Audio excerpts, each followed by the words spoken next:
दोस्तों नमस्कार। मैं हूँ रेखा उपाध्याय, अपने यूट्यूब चैनल पर आप सभी का स्वागत करती हूँ। आज एक बहुत प्यारा कजरी की सुनाने जा रहे हैं और सबको अच्छा लगे तो कमेंट में जरूर बताना। जेहि दिन सीता भइनी बनबसिया, ओही दिन राम भइलनि जोगियाना। जेहि दिन सीता भइनी बनबसिया, ओही दिन राम भइलनि जोगियाना। हाय रे विधाता लिख कवन करमावा, सीता छोड़ी चललिनी संघवाना। हाय रे विधाता लिख कवन करमावा, सीता छोड़ी चललिनी संघवाना।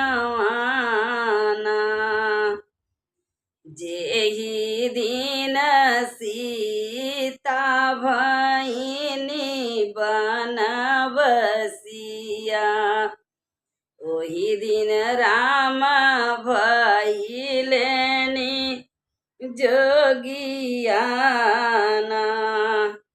आंगना पेरो दुआरवा पेरो पकड़ी लखन कबहियाना। रोए पकड़ी लखन के बहियाना।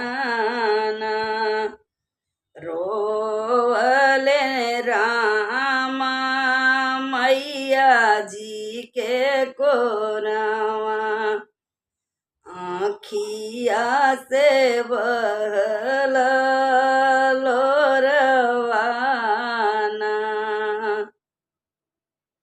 जेहि दिन सीता भइनी बनबसिया, ओही दिन राम भइलनि जोगियाना।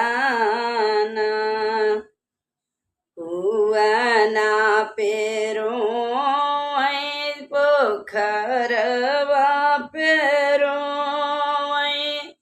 जाई रोई बाबा फुलवरियाना।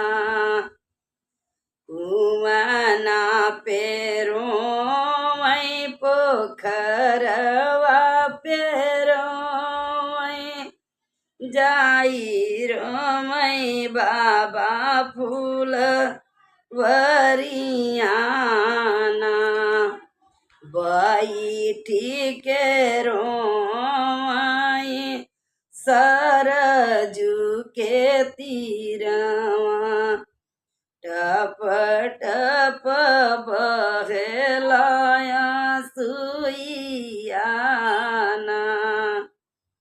जेहि दिन सीता भइनी बनबसिया, ओही दिन राम भइलनि जोगियाना।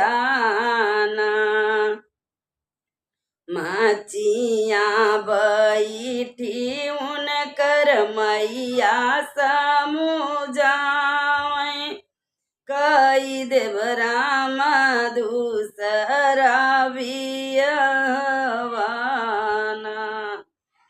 कई देव राम दूसरा बियहवाना। सीता के दिह बिसराइना। जेहि दिन सीता सीता बहिनी बनबसिया ओही दिन राम भइलेनि जोगियाना राजा के रचबू मैया दूसरा बियहवा नहीं बिसरई मांगे कसेंधुरवाना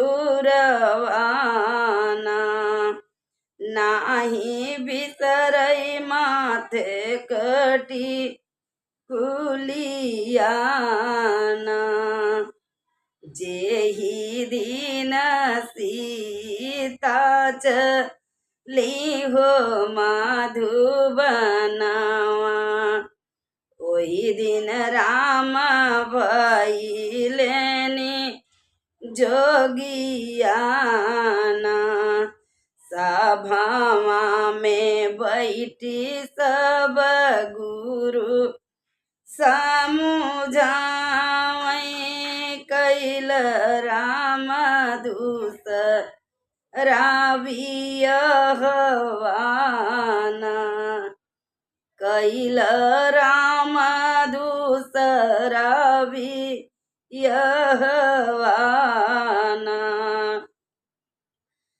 कैल राम दूसरा बियहवाना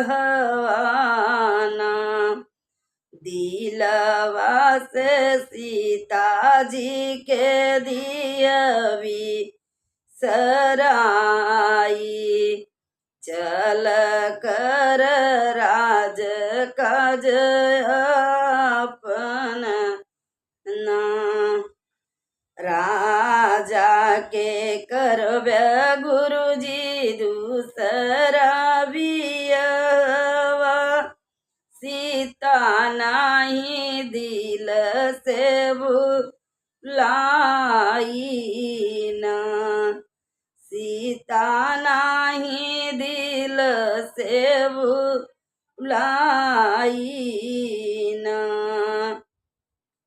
नाही बिसरई सीता के घोड़े कभी छुआवा नाही बिसरई घोड़े कमावरना